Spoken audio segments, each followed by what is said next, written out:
What's up, Houston Illini, and welcome to the 3-in-1 show, where we interview and feature a variety of University of Illinois alumni who are now thriving right here in the place they call home, Houston, Texas. My name is Brian Crawford.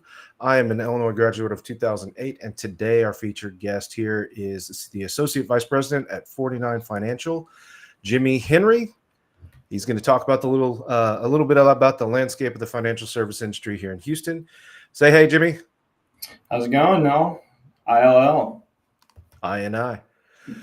All right, real quickly before we get started, a reminder how our show works. At halftime of any Illini sporting event, you may remember that the halftime performance by the Marching Illini is broken down into 3 distinct parts, ending with the Illinois alma mater, Hail to the Orange.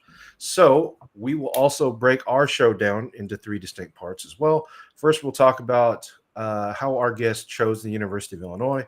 Secondly, what was their experience like when they were there? And then finally, what's their life like now here in Houston? So no matter how you're watching, please, and most importantly, subscribe, follow, make sure you don't miss any of the new shows coming up. Let us know how we're doing and if you know someone we need to talk to. So without further ado, Jimmy Henry, welcome to the show.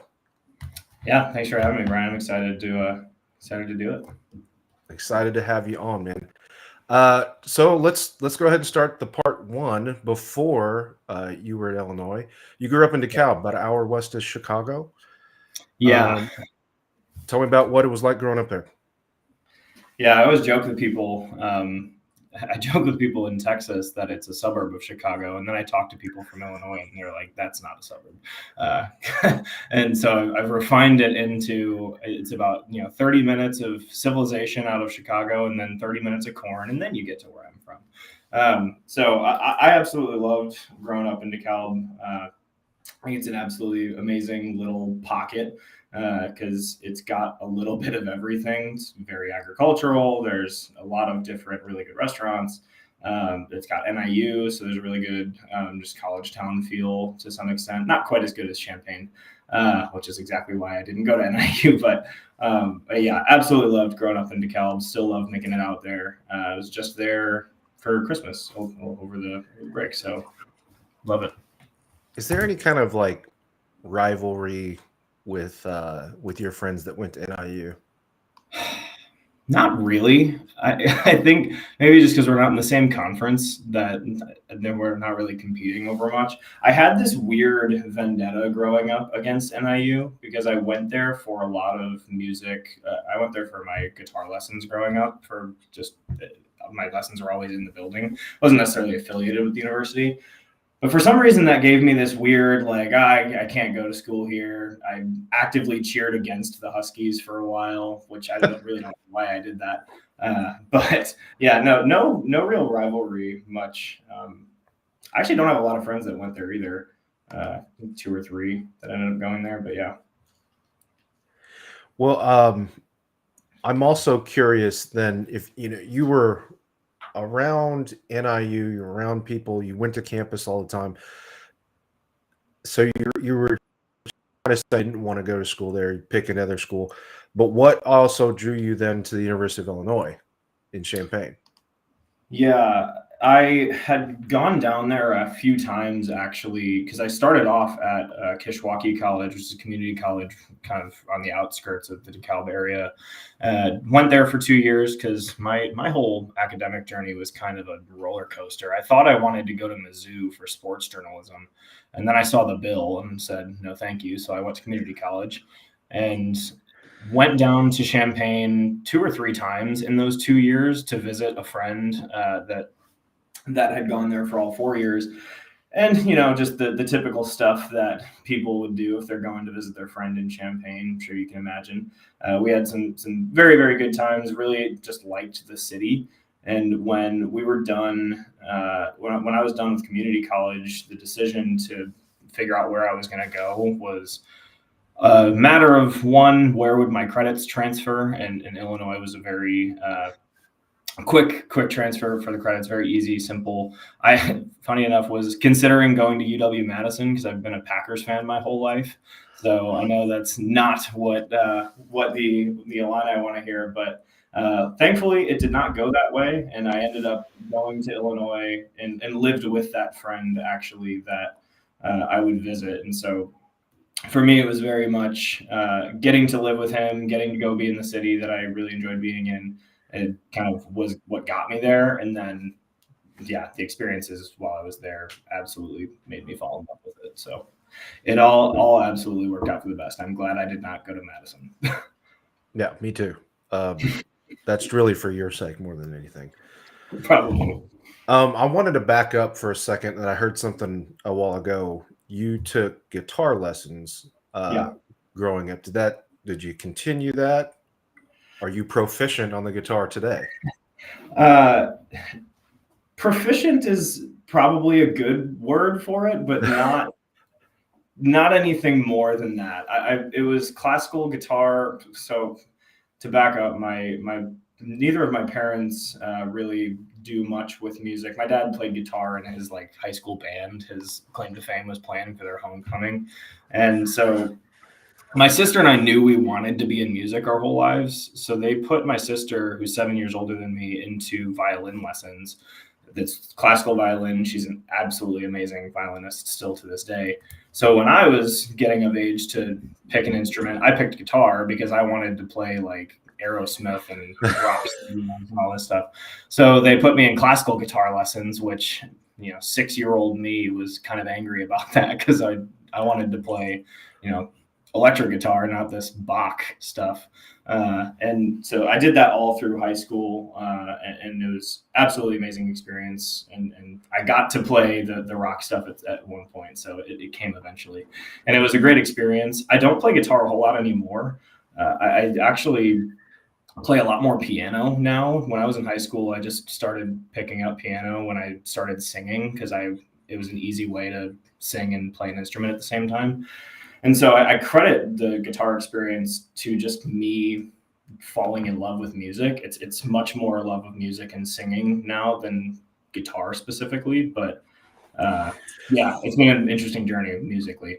I always found it interesting for when, people that played music, people that were in band, played an instrument, but played on, kind of a linear track where it's one note at a time, versus somebody who grew up playing the guitar or piano or both, where you have a chord progression and you can identify which chords are which and everything, and then hear it and kind of go along, essentially like play along with whatever music piece is playing because you already know kind of that music. So I always thought that was interesting. Yeah, it's and I've never really thought about it that way because I played saxophone in my middle school band, and it was fun when I was doing it. I didn't keep it up in high school, but one of the things that I've never thought about it that way with piano and guitar. Yeah, you're putting much more of the actual song together with just this one instrument.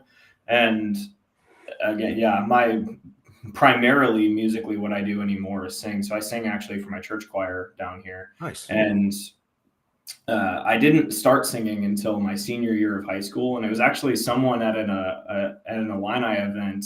I think it was last year.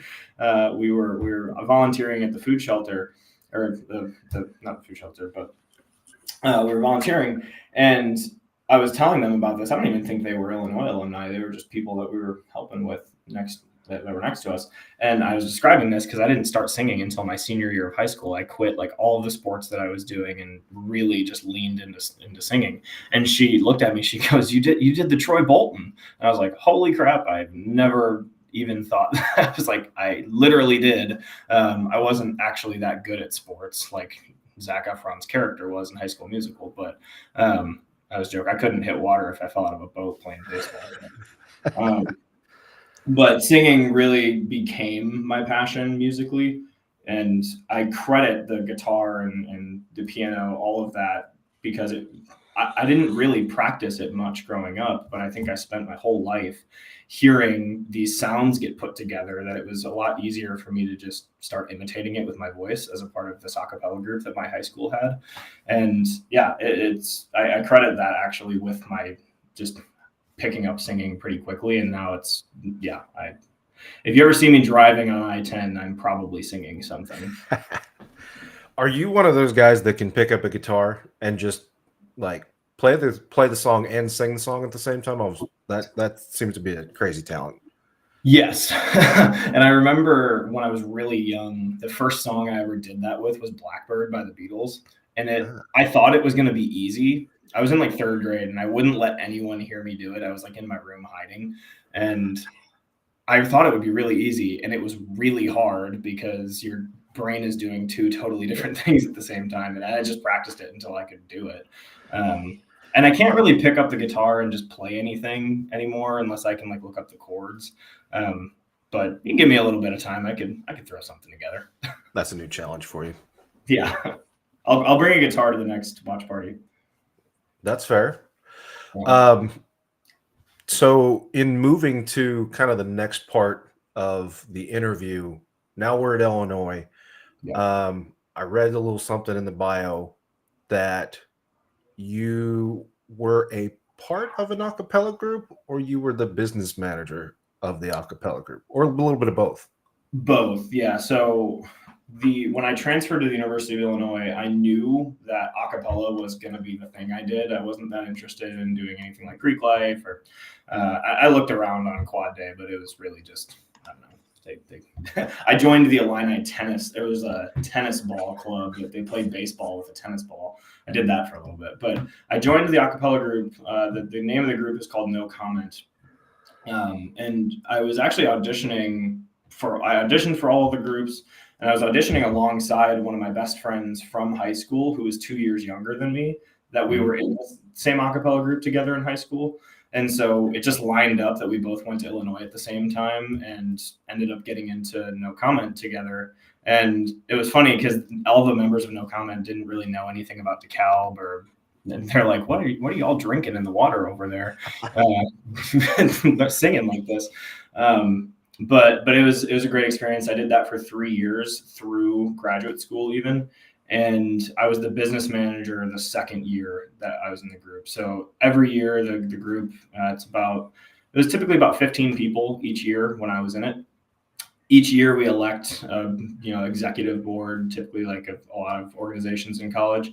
And I did the business manager the second year. I passed it off to someone my third year so that I could focus on grad school, and they would get the opportunity to grow and do that. And I think it was an amazing experience. I tell people all the time when I'm interviewing different folks for 49, experiences like that are very arguably like far more valuable even than, this class or that class, because you're going to, at least in my role as a business manager of an a cappella group, which is kind of cliche and funny sounding, I was spending a lot of time like organizing our events and, booking performances and trying to make sure we made money.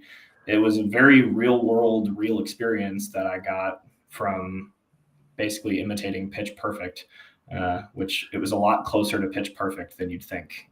I was just going to ask about that, because that's all I can think about right now is how, what's they say, Aka awesome that was, or whatever. Yeah. You'd be shocked how similar the experience. Like, of course, most movies they dramatize stuff. It's pretty on brand, shockingly. Well, I love it. Did you have a favorite song? I did. My best friend and I did 2 solos together in competition sets. The first one we both notoriously hate. Every time it comes on, we're like, dang, I wish we did not do that song. But the second one we did, it's called Lost on You. If you look up Lost on You, No Comment a cappella on Spotify, you'll find it. It's a duet. I absolutely love that song. It was a version. It's a cover of a cover. So it's a really kind of just unique. It's this song. It's called Lost on You. I don't even remember who wrote it, but it's Set to Time by Hans Zimmer is the actual background music that we adapted to be a cappella. So it was one, just a really cool song. I loved singing it. My best friend and I got to sing it as a duet together.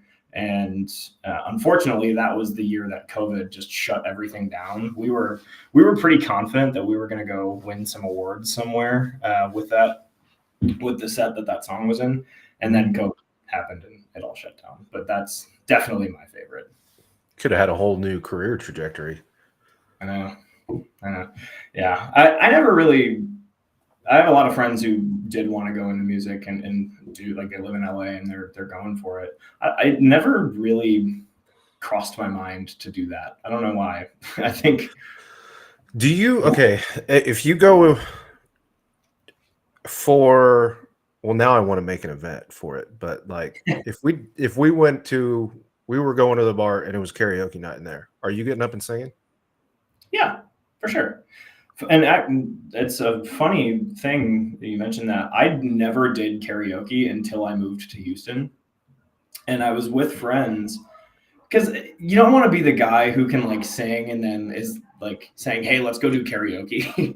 Because then it's just, like, I don't know. I'm not going to like go out of my way to make it happen, because then it just feels like I'm trying to show off. But if I'm at karaoke, I'll absolutely do it. I think it's a blast. But I remember the friends that I was with the first time, they knew I could sing. And then we went to this karaoke place and they were like, oh my gosh, you don't just like sing, you're singing. And I was like, yeah, this is kind of what I spent most of my time in college doing, probably more time than classes. Okay, so what's your karaoke song then? I have two that I've identified. One is I Write Sins, Not Tragedies by Panic at the Disco. Okay. And the second is Valerie by Amy Winehouse, which I feel like is a good crowd pleaser because it's upbeat. Everyone loves it. Yeah. And it's funny because Amy Winehouse she had a very low range as a female singer. And so I'm getting up there as a guy singing a song sang by a female, so that kind of has some shock value to it, I think, and that's why it's a good crowd pleaser. But it's very much in my range because she sang very low, so I've gotten strategic with it now over the years. Well, like, yeah, and the Panic song too is within that. Yeah. Anyway, we got way off track. So back to college. Here's what I wanted to ask out of this. Business manager for your group, did that kind of kick you over from originally being a poli-sci major towards business? No, I had already had this really feeling that I wasn't meant to be. So the political science, as you can imagine, the goal was law school. And for me, I didn't really know why I wanted to do law school, if I'm being completely honest. I think whenever, you're with family and they ask, oh, what are you going to major in? And I get to say I'm going to law school. It just like feels nice, but it was pretty empty feeling for the most part. And it was really just to have something fancy sounding that I could tell people. I didn't actually feel a desire or an urge to go to law school. And so when I remember I was walking down 6th and I want to say 6th and Armory, kind of right by Newman. I remember the light bulb went off and I called my dad because I'd been studying investing and just finances, all like personal financial planning on my own. If I wasn't singing in class, I was probably like reading something about finance for years, which really goes back to even just my like background with 2008 affected my dad's business and my family really, really hard. So I think it planted a lot of seeds. And so I remember the light bulb went off. I was walking down 6th Street and I was like, holy crap, why am I not studying finance? So I called my dad and I was like, hey, I think I need to switch to finance. And he was like, that's the best idea you've ever had. And then I spent most of that spring semester, which I think this was my junior year. This is the first year I was there. I realized pretty quickly. I spent most of that spring semester trying to transfer into the business school, which is really difficult. Very difficult. And I've now And now I found out, or at the time, I figured out that if you're not of freshman standing at the university, you actually can't transfer into the business school. And it was interesting. And I sent so many emails, talked to so many people. At least it feels like I did. I probably didn't really do that much, but I tried so hard to get an exception to that rule. Cause in my head, I'm like, well, I'll stay an extra year. I don't care what I have to do. Just really would love to get a finance degree. And they said no shot. So that's why I ended up getting the master's in finance. And Actually, I'm pretty sure the College of Business liked your promotion post that we had on the club social media a while ago. So oh, really? they may be hearing this. Yeah. Hey, well, and honestly, I'm very thankful for how it all played out. Right. I don't have, because in retrospect, I think the master's degree was much more focused and specific, and I could gear it towards what I was interested in finance, whereas undergraduate degrees are typically a little bit more general. A lot of undergraduate finance degrees typically lean towards the corporate finance side, which is great, but that's not really where I wanted to go. And so I think it all absolutely worked out and played out in the right way. And again, I actually don't know that I would be in Houston if I didn't do the finance degree, because I wouldn't have come across 49 Financial in the way that I did, and so it all, again, I think it all happened for a reason, and I'm very happy with how it played out. But at the time, I was frustrated with with that one piece of regulation. I tried to get around it, but So, I get to kind of hone in on finance specifically. There's so many different fields of study within the College of Business, or just business in general. I think I heard you say it when you were kind of having the aha moment, but why specifically finance? Yeah, so to give some specifics on the background, so my dad is a custom stair builder.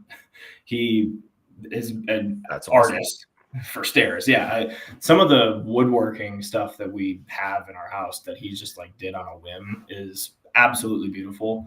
And so my whole life he was a custom stair builder. And when I was really, really young, he got the opportunity to be a partial owner of the company that he was working for.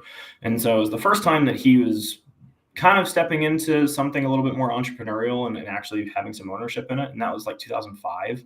And he was getting to a point right around 2007 where he was thinking he would sell that and move on. And for our family at the time, we didn't really come from much. It was that was going to be the day we made it. And if you're tracking the timeline here, he was like, I'm going to wait one more year. Well, 2007, 2008. Yeah. And specifically a housing bubble crisis, no one is paying, upwards of $50,000+ for stairs when no one's building houses. And so the whole thing went belly up, totally turned around. I mean, he had to go. My dad and I talk about it all the time. And I think it really directed what I was going to be passionate about, because he went and just became a truck driver for 6 months and was barely home. And I was in 5th or 6th grade at the time, just to keep some semblance of a lifestyle. Sure. And trying not to lose the house that we were in. We sold a bunch of cars. I remember he got from the business, he got this big white, exactly what you would picture of a big white van that isn't the most attractive of cars. And that was just the car he had to drive around for a while. And he would pick me up from school in it. I'm like, Dad, I don't know if I want you picking me up from school in this van. But all that That's to say, the van that your parents tell you not to get into. Exactly. I was like, we got to I don't even know. We laugh. Here, you want some candy? Yeah. I'm sorry. No, it's hilarious. I haven't thought about that van in so long, but I'll have to say the image in my head now, as I think of even my vision for my career, is my dad had this 73 Camaro.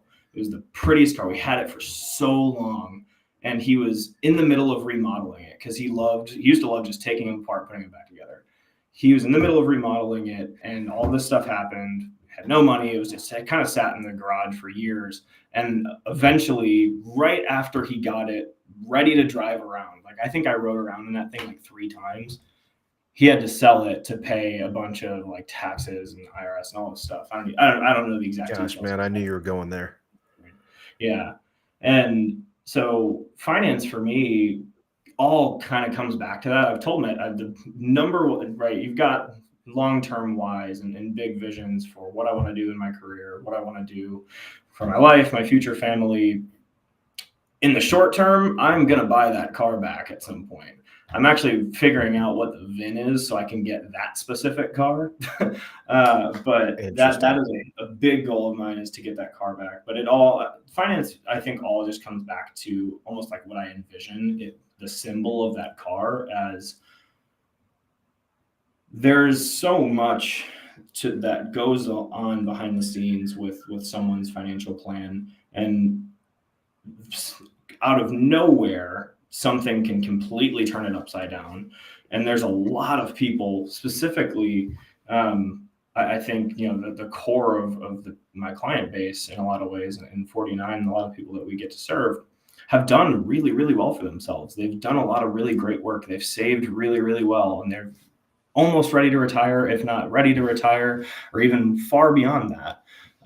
Especially here in Texas, my gosh, there's a lot of people who maybe they just inherit a bunch of land, right? And there's great people, but then something can come out of nowhere that they don't even expect or understand or know, that can greatly, greatly adversely affect that. Right. And so my personal experience with it, I think, just planted a lot of seeds. So when it came time to, again, that light bulb moment, it was so clear. I was like, why was I not doing this all along? Because I'd already been really studying my own personal financial planning for 4 years before that. So I've noticed I'm about 2 years late to recognizing some of these things sometimes. So it's never too late. Yeah. But so for somebody, kind of like you were saying before, when my wife and I talk about this all the time, right? You have, as a kid growing up, mm-hmm. you're not that exposed to all the different career trajectories that you can possibly have. You kind of know what your parents do, and your aunts and uncles, and your parents' friends do, but you don't know. And then you kind of, as you start to grow up, you're it's the game of life careers, which you turn over as a teacher, a police officer, a lawyer, and that's all you got in your head. So us going to college, and people are like, what do you want to do when you grow up? Well, I don't know. But yeah, it's so different because at Keller Williams, they talk about, what's your big why? And this is the thing that's going to get you out of bed in the morning. This is the thing that's going to drive you through all of the crap and all the day-to-day stuff that you really don't want to do. For you, being a lawyer and not necessarily wanting to do that, you just kind of fell into that track, and you're smart enough to get through it and probably get your law degree. But this is from a mission-driven standpoint. Yeah. And I know I'm leading past college now into, for the last conversation you and I had about 49 Financial, it was just different than a lot of the other, financial advisor situations that the market offers. So I'm interested now, moving into this direction. You chose 49 Financial. First of all, you chose finance for a particular reason, and this is mission driven. What was it about 49 Financial specifically for you, and then coming down here? Because that's a big move. Yeah. I'd actually never been to Houston when I accepted the job, which, again, I look back on that, I'm like, that was crazy. But the biggest thing, and I really, if there's anybody that watches this or listens that's in that process of figuring out what they want to do, I would really, really encourage you to lean on who are the people you're talking to. Because for me, the conversations that I had with the people that were interviewing me for 49, I never left one of those conversations feeling, I was always, right, it's an interview, so I'm hoping that I did well, but I always left them feeling better about myself, if that makes sense. I didn't think that I was inferior. I didn't think that I was bad at something, because the conversations were so, I was able to enjoy those conversations in those interviews so much more than, I won't name the company, but I remember I was interviewing for an internship one time, And I could see that the guy talking to me was falling asleep after he asked me a question. He was like dozing off. And it's funny because at that time, I really wanted that internship. But I look back on that, I'm like, thank God I did not get that internship, because I probably would have very much disliked working maybe with that person or that team, whatever's causing him to fall asleep in the middle of an interview. My gosh. And so for me, 49, the people was a huge, huge part of it. Yeah. The second thing was, at the time, 49 only had 3 offices. There was our headquarters, which is in Austin, then we had Dallas and Houston. And it was kind of clear to me, just the business model, which we can go into if you want. It's clear to me that business model was really exciting. It was something that was unique, and it's very teamwork focused. So for me, stepping into an industry where it's traditionally very difficult to get started in the financial planning space, having a team around me felt like, oh, I'm capable of doing this now. I thought I would have to wait like 10 years into my career to try to be a financial planner, because I wouldn't have the know-how or the capital work or whatever resources it requires. It became clear that 49's business model was saying, hey, we can provide a lot of these resources. You just have to be able to come in and provide some of these inputs, and we can do this thing. And long-term, right, the company grows the way it should. Something like a Chicago office would be a reality. Offices all across the country, across the world one day. And all of that combined, the people, the vision, what I was going to get to be able to do for people early in my career as opposed to having to wait, the move became not that scary of a thing, because it's like, well, worst case scenario, I fail and I move back to Illinois. That's not that bad. In best case scenario, I join a company I love. I get to be with people and work with people I love every day, and get to grow and do it now. So very thankful to say that 3 years later, it worked out. Took a leap of faith, and I did not land on my face. But yeah, I think when we first talked about 49 Financial, this is in another conversation, but yeah, I think the thing that stuck out to me was the holistic approach to personal wealth and risk aversion, alongside of an aggressive stance. Like a couple things. You don't know that you can be aggressive, but also be risk averse, not necessarily. And you also don't know. A lot of times, as you're talking to financial people, you feel like you're getting sold a product, which actually, that's essentially what you are. But the way that you looked at it, the questions you asked, the genuine conversations you're trying to have, I think we spent 20-30 minutes like simply just talking about what are your goals, like for your lifestyle, your life, your family. What are you trying to accomplish, and then how do we help get you there, not by just selling you a piece of crap, but sorry, but by taking a look at everything that you're doing and help you along. So for me, from the outside perspective, that's what was different about your company. And I'm excited to keep talking to you about it moving forward. But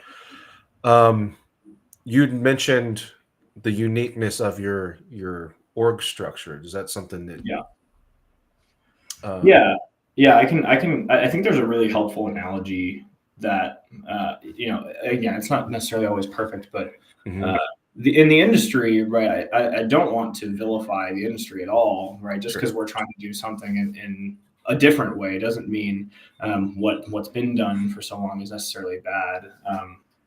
But I think the industry for a long time, part of why it's traditionally really hard to get started in the industry, I think, turnover numbers for first-year advisors across the industry, doesn't matter what company you're at, is really, really low. Or really high, sorry, turnover. Retention is low. And a lot of that, in my opinion, is because the industry for a long time has been structured a lot like golf, where if you think of Tiger Woods, or really any golfer, Tiger's the most popular one, he's got a lot of really smart people around him. He's got a lot of really great coaches. I'm sure he's got people analyzing his swing. He's probably got people spending more time analyzing his swing than I, have played golf in my entire life. At the end of the day, he's still the one swinging the golf club, right? If someone else walked up in the middle of the Masters and tried to swing one of his golf clubs, he'd probably be a little angry and confused. And again, for this example, if he shanks one into the trees, that's his fault. He's the one swinging the club. So it doesn't matter how many great people around him he's got. If he misses one small, tiny little thing, ball goes into the forest and he loses the round, right? So I think the industry for a long time has operated a lot like that, where you might have all these really great resources around you, but at the end of the day, the person swinging the club is the one that has to really execute that perfectly. And there's a lot of people in my industry that do an amazing job at that. But we also know that my industry doesn't have the greatest reputation all of the time, because sometimes people don't. And right, there's a lot of other reasons for that. The last thing I'll say on this is, in terms of problems that the industry is trying to tackle, is that young advisors don't stick around. Specifically, the average age of advisors continues to go up every year. And so if my core client base are people that are nearing retirement, if that's my core client base, well, a lot of people's advisors might be retiring at the same time as them. Then what? Maybe they've built this relationship for 20 years. And right. And so again, within that golf structure, you can see where there's a lot of room for error. What we've tried to do is operate much more like a basketball team, so that if you think of maybe the youngest guy on the court, he might not touch the ball a ton, early on. Like, right, if you're the youngest guy on the Illini basketball team, you're going to get on the court and you're going to get to play a role in getting the ball to go through the hoop. You might not be, the one scoring 25, 30 a game, but you're playing a role here in making that ball go through the hoop. What we've tried to do is say, hey, how can we integrate teamwork to an extent where the youngest advisor, their newest advisor, can step in, play a part on the team, be on the court. They're going to get to see the ball go through the hoop a lot. And not only that just being on the court means you're going to get to grow really quickly, and you're going to get to be the one putting the ball into the hoop, probably faster than you would otherwise.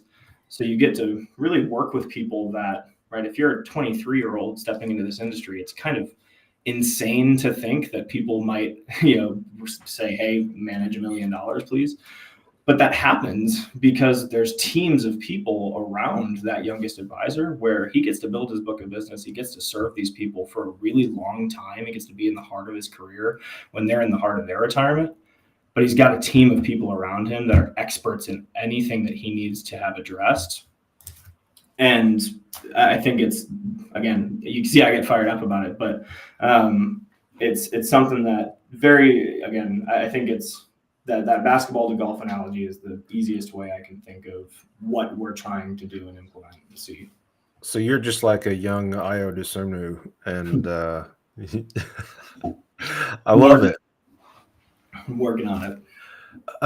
Okay.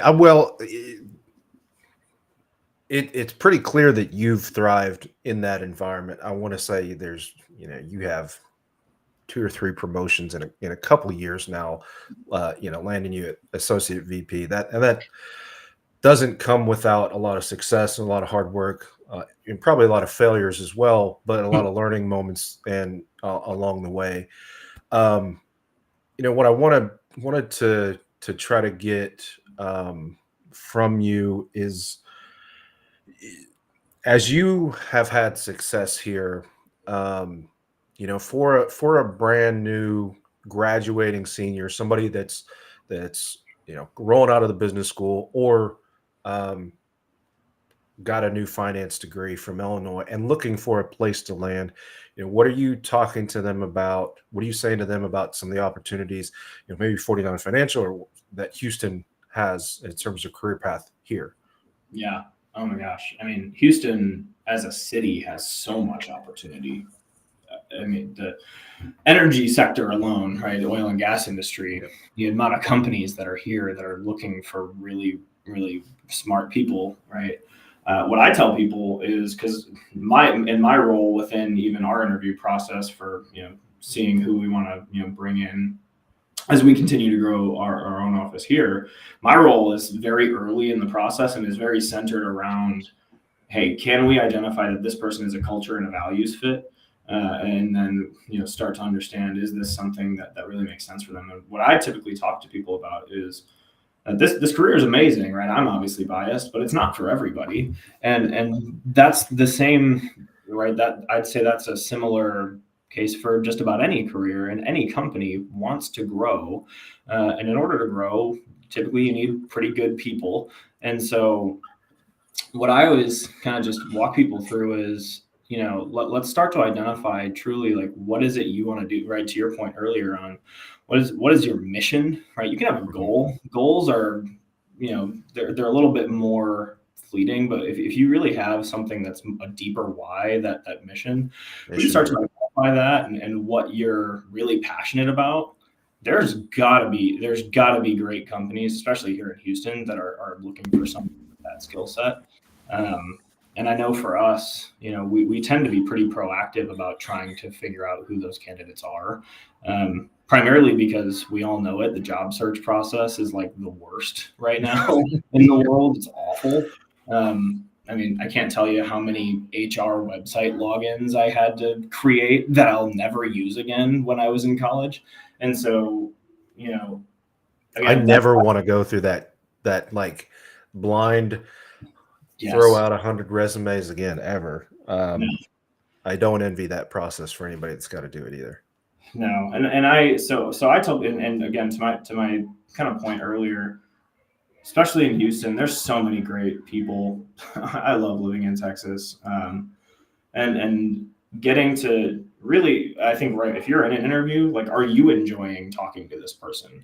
And part of the reason that, as one of the leaders in the Houston office, and the way that we do our interview structures to have, the leaders of the offices do most of the interviews, is because I want to get to know this person and I want them to get to know me, because, right, I'm going to be one of the leaders. And so I think in most conversations, kind of auditing that for up and coming students to think like, okay, is this someone I really want to work with? Are they excited about this company? Because if they're not, then maybe, what reason are you going to have to be excited about it? So those are kind of my thoughts. I don't know if that's exactly what the question was, but well, no, I mean, it's yeah, I think we're talking about opportunity, right? And then, like, the other kind of parallel here, and you and I are part of the Houston Illini Club, and I know we've talked about, like, hey, if you're graduating from Champaign, you have a network of people here that you can sort of tap into. Like, we're wide open. Like, it's pretty easy to get in touch with us. We can try to find somebody within our club that's got a similar trajectory that you're in. And we've had conversations about that. So that's more along those lines. If somebody wants to get into finance, I know a guy. Yeah. It's Jimmy, and I'm going to pass along your resume. That's a lot easier than bing, bing, bing, bing, bing, bing, bing. Here's 100 resumes out to essentially nobody. Yeah. One of the gifts I got in grad school was there was a professional development class, and the professor, his name was James Noonan. Pulled that one out. He's an amazing guy. And he had us do an audiobook. It's called The 2-Hour Job Search, I think.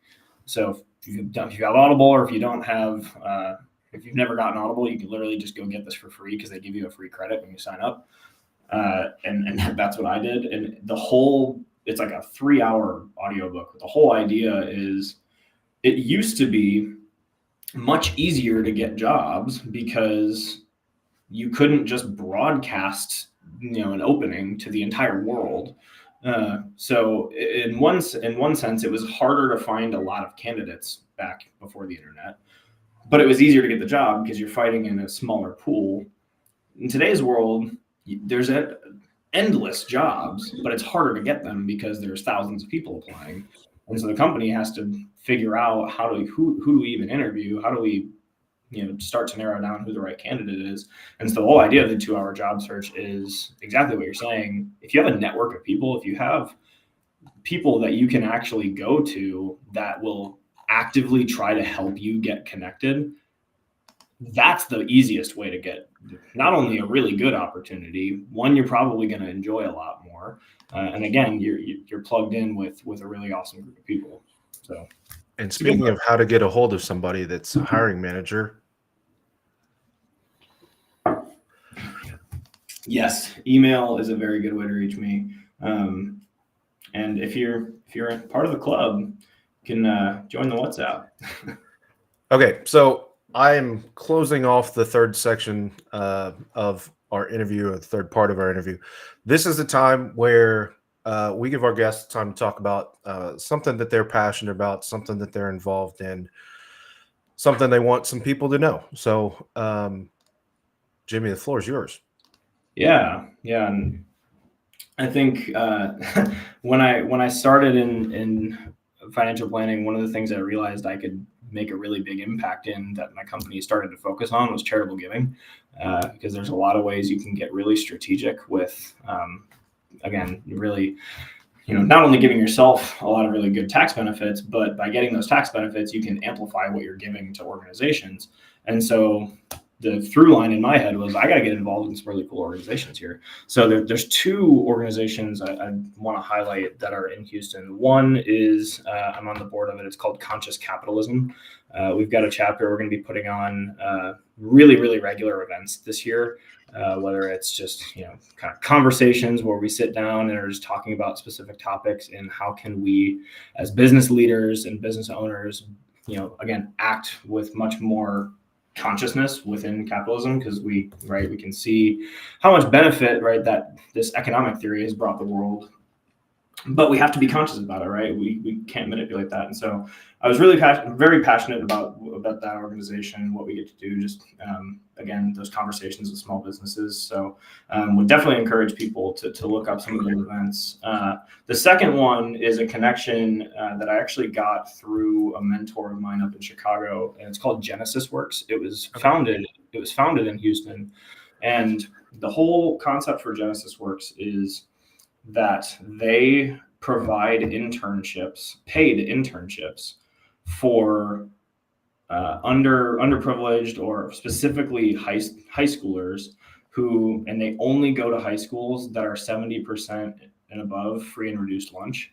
And so the whole concept of the organization is, how can we start to get people in these underserved areas more access to the business world?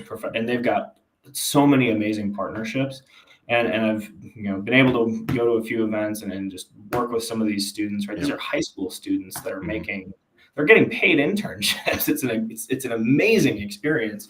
But above and beyond that, the payment, it's the practical business experience that they can take forward. Yeah. It's great. A really, really cool organization. And they were founded in Houston. They've got chapters all over the country. They do so much amazing work. And I think, again, right, if some of my work has to do with, how can people start to give charitably and for their benefit, right, being able to be involved with organizations like that, it gets me really excited, because it's like, dang, I could really help, if I can help that organization do some amazing work in major cities, that's right. Talk about mission and fulfillment. That's yeah. You're like having or bringing it full circle. We love hearing from you, Jimmy. Thank you very much for your time. Yeah, thanks for having me. If anybody has any interest in Conscious Capitalism, Genesis, that was the second organization. Genesis Works. Yeah. Genesis Works. Please get back here in touch with Jimmy. So one of the things that's happening here is Jimmy and I are part of the Houston Illini Club. For those of you that haven't heard about it, our focus here in Houston is bringing our Illini family a little bit closer. Our club hosts a ton of special events and Illini game watch parties. There is one tonight, about an hour and a half before tip-off right now.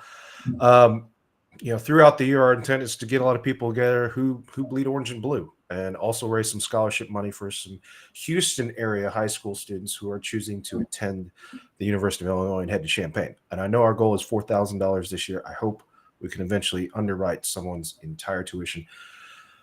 We actually have a volunteer opportunity coming up at the Houston Food Bank on January 27th at 1 p.m. And on February 1 at 5:30, we have our first kind of refresh of the Houston Illini Business Networking event. And that's in Montrose on Shepherd and roughly Westheimer at the Red Lion British Pub. For those of you that graduated after probably about 2010, that's kind of a parallel for you. But Red Lion British Pub, and that's going to be the first. We're going to try to make that the first Thursday of every month moving forward. Come meet some Houston Illini Club members, pass business cards around. Opportunities hopefully will continue to present themselves. But visit Houston Illini Club for more information about that volunteer opportunity, the business networking event, as well as all other club events and watch party information, and also your dues-free membership. So follow the Houston Illini Club on Facebook, Instagram, YouTube, and we are continuing to work on some very, very new, cool things, including what Jimmy's got going on. So watch out for those announcements in the future. But thank you for joining us, Jimmy, and everyone out there. Thanks for joining us on the 3-in-1 show. And ILL. I. Take care, you guys.